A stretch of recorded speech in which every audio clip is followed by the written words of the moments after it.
বগুড়াবাসী পেতে যাচ্ছে পূর্ণাঙ্গ বিশ্ববিদ্যালয়। দীর্ঘ ২৪ বছরের লড়াই উতরাই পেরিয়ে বগুড়ায় প্রতিষ্ঠিত হতে যাচ্ছে একটি পূর্ণাঙ্গ সাধারণ বিশ্ববিদ্যালয়।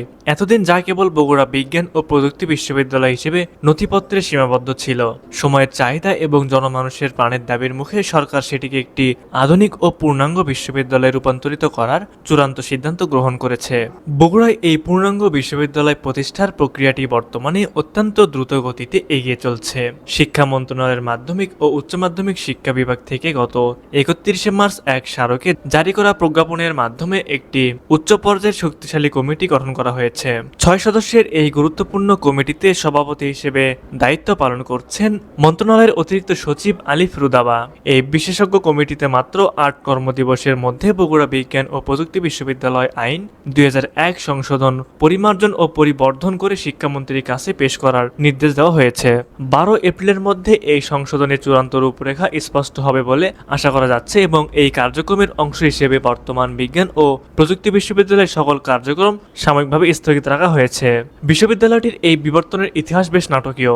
২০০১ সালের ১৫ই জুলাই জাতীয় সংসদে প্রথমবারের মতো বগুড়া বিজ্ঞান ও প্রযুক্তি বিশ্ববিদ্যালয় আইন পাশ হয়েছিল, কিন্তু দীর্ঘ সময় নানা রাজনৈতিক ও প্রশাসনিক জটিলতায় এর কার্যক্রম স্থবির হয়ে পড়ে। ২০১৮ সালে এর সকল কার্যক্রম বন্ধ হয়ে গেলে ২০২৩ সালে নতুন করে প্রাণ সঞ্চার হয়।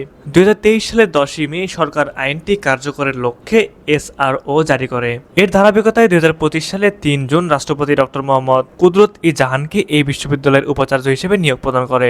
২০২৬ সালের ২০ জানুয়ারি ইউজিসি কর্তৃক একটি অনুষদের আইনে ২টি বিভাগ চালুর প্রাথমিক অনুমোদন দিলেও বর্তমান কমিটি এটিকে একটি পূর্ণাঙ্গ সাধারণ বিশ্ববিদ্যালয়ে রূপ দেওয়ার জন্য কাজ করছে।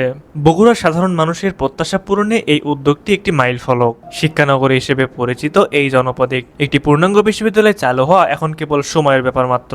ইতিমধ্যে বগুড়া জেলা বিএনপির সভাপতি রেজাউল করিম বাদশাহ সহ স্থানীয় রাজনৈতিক ও সামাজিক নেতৃত্ব এই ঐতিহাসিক সিদ্ধান্তকে স্বাগত জানিয়েছেন।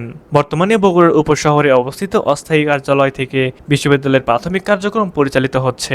এই পূর্ণাঙ্গ বিশ্ববিদ্যালয়টি চালু হলে উত্তরবঙ্গের উচ্চশিক্ষার প্রসারে এক অভাবনীয় বিপ্লব ঘটবে এবং দীর্ঘ ২৪ বছরের বাঞ্ছনার অবসান ঘটিয়ে বগুড়াবাসী এক ঐতিহাসিক বিজয় উদযাপন করবে।